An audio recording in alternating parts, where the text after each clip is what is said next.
近日，多张中印前线照片的公布引起各界对前线紧张局势的分析。而据印媒报道，在边境严寒天气下，中国又以高原利器再次引起印军的羡慕。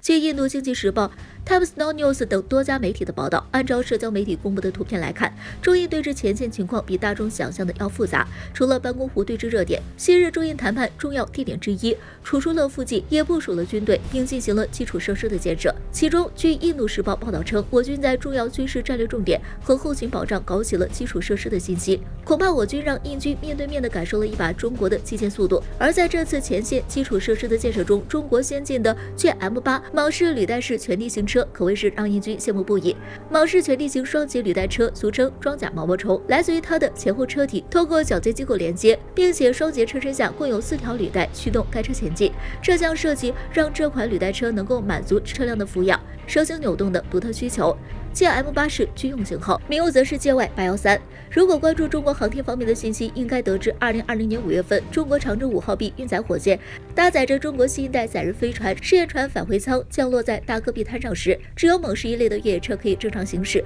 重型轮式车辆则寸步难行。而且新一代返回舱的体积和重量又不是一般卡车能应对，只有铆式全地形双节履带车在大戈壁滩上轻松将它接回家，可见铆式全地形双节履带车的越野能力。同时，这款履带车越长高越豪宽，接地比压低，又可幅度河流的性能，环境适应能力极强，可应对各种恶劣天气，在没有任何道路的地方如履平地，完成抢险、运输、工程作业、医疗救护等任务，可谓是无所不能，军事基建必备工具车。这辆车部署在高原地区，能够有效克服高原恶劣的天气，帮助我军前线部队及时在边境地区建设基础设施。对比对面印度的基建，想起去年印媒透露的印军糟糕基建设施，可以想象中国基建给印军的冲击意象，让印度军队羡慕不已。另外，除了先进的铆式全地形双节履带车辅助，印军照片中我军疑似部署了88B 型主战坦克，还列装了新型轮式火箭炮、4x4越野卡车底盘，安装了装甲和信息化装备，强化了信息化、机动性、防护性，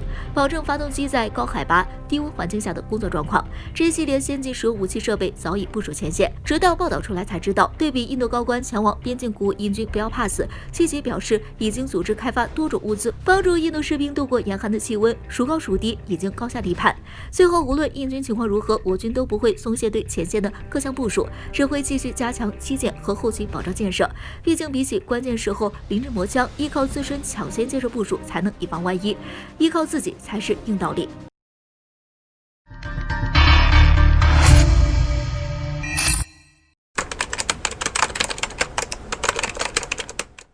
印度媒体声称不可能与中国来一场旗鼓相当的竞争，或是已经意识到问题的严重性，这是要退兵的前兆吗？敬请关注本期军事热点。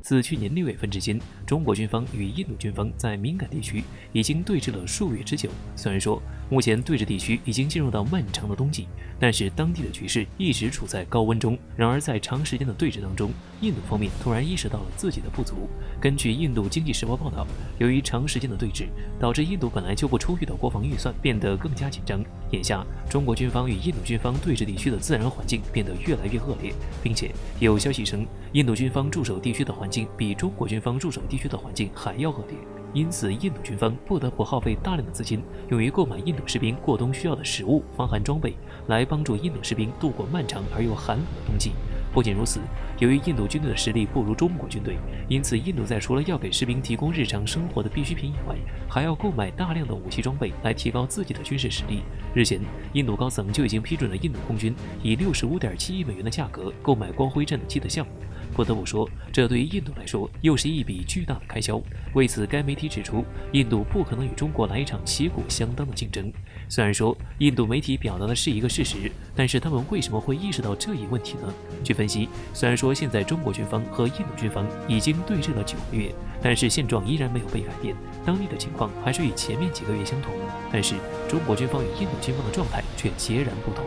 印度媒体指出，中国方面的客观实力和资源动员情况相比印度来说有着非常巨大的优势。印度军方如果一直要与中国军方对峙下去的话，那么印度目前现有的国防预算的分配情况将会受到影响。然而反观中国却不会，毕竟中国抗疫非常成功，经济提振的速度非常快，并且最为重要的是，中国的军事实力本来就强于印度，所以说中国也不用过多的为印度去购买更多的武器装备。由此可见，印度方面已经意识到了问题的严重性，很有可能已经顶不住了。那么印度媒体的这篇报道会成为印度退兵从而结束对峙的前兆吗？对此，有军事观察人士分析称，虽然说印度方面已经意识到了这一严重问题，但是作为印度军方来说，他们很有可能会为了面子继续坚持下去，毕竟他们现在仍然处于一个非常自信的状态。不得不说，印度如果继续坚持下去的话，那么他们今后所受到的损失将会变得更大。虽然说印度军方很有可能顶不住了，并且他们的军事实力不如我国，但是我们并不能麻痹大意，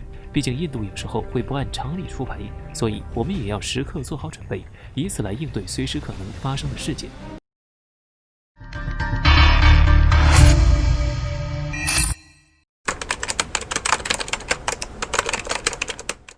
近日有消息传出，说亚洲有史以来最大的航母003型有望在2001年4月完工下水，可信度究竟如何？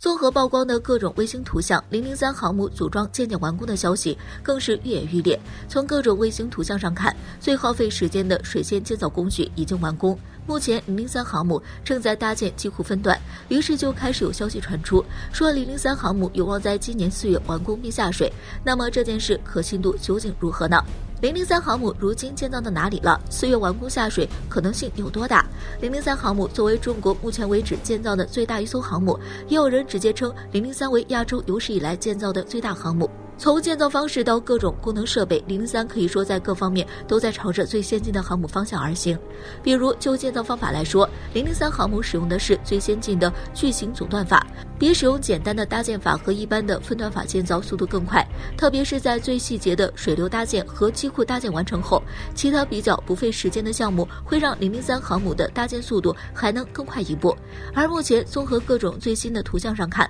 ，003航母已经在搭建机库分段了。和以前航母的水线还没完成安装，只能通过从卫星图片才能看见相比，如今就算是在高出地面一点点的地方也能看见003航母。只能说体型巨大的航母即使高高的围墙也不能挡住。当然话说回来，最艰难的水线安装已经完成了，机库安装也正在进行，如果再算上后面的一些零碎步骤，3至4个月完成安装其实是有点难的。但是因为相比之前的步骤，后面的工程会更简单一些，所以也许在4月份之前就能完成呢。毕竟4月对中国海军来说是一个很重要的日子，像是海军节就在4月，甚至中国的山东舰同样是在2017年4月完工下水的。所以按照中国人总喜欢找一个好日子的想法来说，在003航母在4月份实现完工并下水并不是不可能的事。说实话，一旦003航母真正开始下水，那么中国的海军力量将会再有一个重大提升。003航母一旦正式下水，那么距离正式服役也就不远了，而这时中国海军力量将会再有一个重大提升。要知道目前美国最先进的电磁弹射技术到现在都还没成熟，隔三差五就要出点毛病，导致美国最先进的福特级航母现在说是服役了，就算是部署都无法完成，只能沦为一堆废铁，而中国却已经追上来了。甚至就像此前海军少将电磁弹射之父马伟明院士曾说过的，中国在电磁弹射技术上要领先美国10年。所以003航母虽然说吨位上和福特级无法比较，但是一旦电磁弹射技术使用成熟，舰载战斗机发射效率会比福特级更强。这时如果配上真正形成战斗力的 F731的舰载机版本，中国在海上力量必然要再上一个台阶。